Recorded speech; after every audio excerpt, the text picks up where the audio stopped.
Bonjour, pour ce nouvel apéritif théologique avec François Bergougnan, nous allons nous intéresser à une question qui nous a été posée. Quelle est la position protestante sur le pur et l'impur?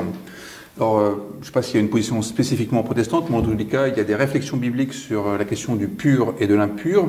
Une réflexion qui commence avec la Bible hébraïque, avec une distinction très nette entre tout ce qui est pur et tout ce qui est impur. Tout ce qui est impur, c'est à la fois ce qui est mort, mais c'est aussi ce qui est de l'ordre de la perte du sang, par exemple, et c'est aussi ce qui est de l'ordre de certains animaux qui sont considérés comme impurs.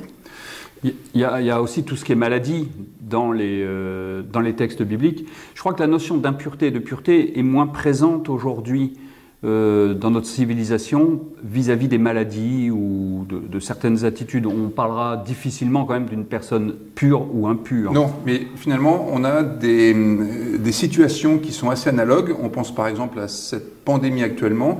Il y a dans le confinement le fait de mettre d'un côté les purs et puis de laisser les impuretés à l'extérieur. Il y a une sorte de frontière qu'on essaie d'établir. On a ça aussi, par exemple, avec le nationalisme, qui est une façon de tenir à distance ce qui nous semble très dangereux pour nous et qui est finalement impur, même si on n'ose pas dire que c'est impur, parce que de nos jours, ça serait effectivement un propos tout à fait inadmissible. Et donc, il y a cette idée selon laquelle est impur ce qui n'est pas totalement humain finalement, ce qui est une vision atrophiée de l'humanité, soit parce qu'il y a une maladie, un handicap, soit parce qu'il y a une perte de sang, soit parce qu'on est définitivement mort. Et il y a cette idée selon laquelle l'impur est contagieux. Si on touche quelque chose qui est impur, on devient soi-même impur. Ce qui explique qu'il y ait ces barrières sociales, par exemple entre hommes et femmes, parce que si une femme a ses règles, eh bien dans ce cas-là, elle est impure, et donc il ne s'agit pas de la toucher. Et c'est la raison pour laquelle ces personnes qui vont dans l'évangile de Luc entre Jéricho et Jérusalem ne vont pas porter soin à quelqu'un qui est à moitié mort, parce que s'il est mort et qu'on le touche, on est soi-même impur. Ce que fait Jésus, c'est justement de casser cette frontière entre le pur et l'impur en disant, au fond, la pureté, elle n'est pas là où ça se joue.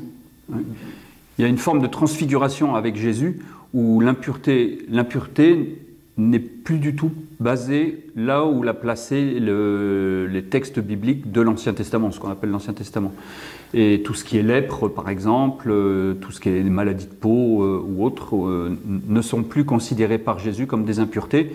Et chacun retrouve sa place, grâce à Jésus, dans la civilisation, parce qu'il n'est plus impur. C'est-à-dire que l'homme n'est pas réductible à une de ses souffrances, à un de ses handicaps, à une situation malheureuse. Jésus porte un regard intégral sur la personne, une personne qui est toujours au-delà d'une condition particulière. La condition humaine, finalement, elle est transfigurée par ce regard qui fait de nous une personne de manière inconditionnelle. On le voit aujourd'hui dans les visites qu'on peut faire en hôpital, par exemple. On a tendance à rendre visite à un malade. Justement, on rend visite à un malade.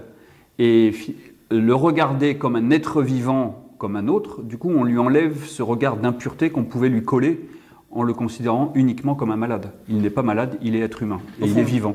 Au fond, l'impureté, c'est toujours réduire quelqu'un à être un petit quelque chose seulement, et c'est celui qui manie l'impureté qui rend les gens impurs. Oui, tout à fait.